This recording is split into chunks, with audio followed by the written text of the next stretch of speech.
जमीन छीन रहे हैं, भ्रष्टाचार कर रहे हैं, आपका पैसा ले रहे हैं, और हमारी सरकार आपको जमीन दे रही है, 25 लाख रुपए हेल्थ इंश्योरेंस के लिए दे रही है, महिलाओं को पैसा दे रही है, बुजुर्गों को पेंशन दे रही है। यह फर्क है हम में और उनमें।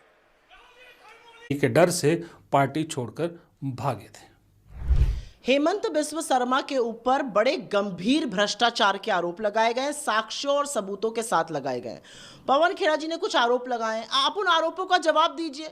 आप ये गंदी गंदी गालियां देना, अजीब अजीब भाव भंगिमा करना, आप इस तरह का डराने धमकाने का काम क्यों कर रहे हैं? आपकी पुलिस पहुंचकर दिल्ली में किसको डराने की कोशिश कर रही है? अरे आपके ऊपर गंभीर भ्रष्टाचार के आरोप लगे, आपके परिवार पर लगे, आप उसका जवाब दीजिए। और ये कोई हम आउट ऑफ थिन एयर थोड़ी आरोप लगा रहे हैं, साक्ष्यों और सबूतों के साथ लगा रहे हैं। सबको पता है असम की जनता को लूटकर, असम के हक को मारकर आपने क्या किया है। आप इन चीजों को करके, जिस तरह की आप भाषा बोल रहे हैं, जिस तरह की आपकी शैली है, जिस तरह से आप अपनी पुलिस से डराने धमकाने का काम कर रहे हैं, आप ये प्रूफ कर रहे हैं कि आप पूरी तरह से बौखलाए हुए हैं, पूरी तरह से घबराए हुए हैं, और आप पकड़ लिए गए, धर लिए गए भ्रष्टाचार करते हुए। तो असम की जनता जानती है, और असम की, आप एक एफआईआर करिएगा, असम की जनता लाखों एफआईआर करने जा रही है आपके खिलाफ 9 तारीख को जब वो वोट डालेगी।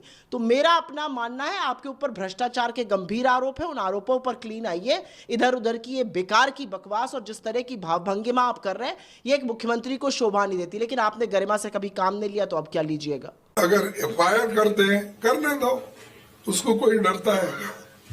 जो होता है हम फेस करेंगे। गिरफ्तारी की तलवार लटकती। अरे गिरफ्तार ऐसे बहुत देखे हैं हम। अब इतने तो ईडी, सीबीआई, कितने इनकम टैक्स, कितने कितने कर रहे हैं मोदी जी और होम। हर परिवार में कोई ना कोई कभी ना कभी बीमार होता है। किसी को कैंसर हो जाता है,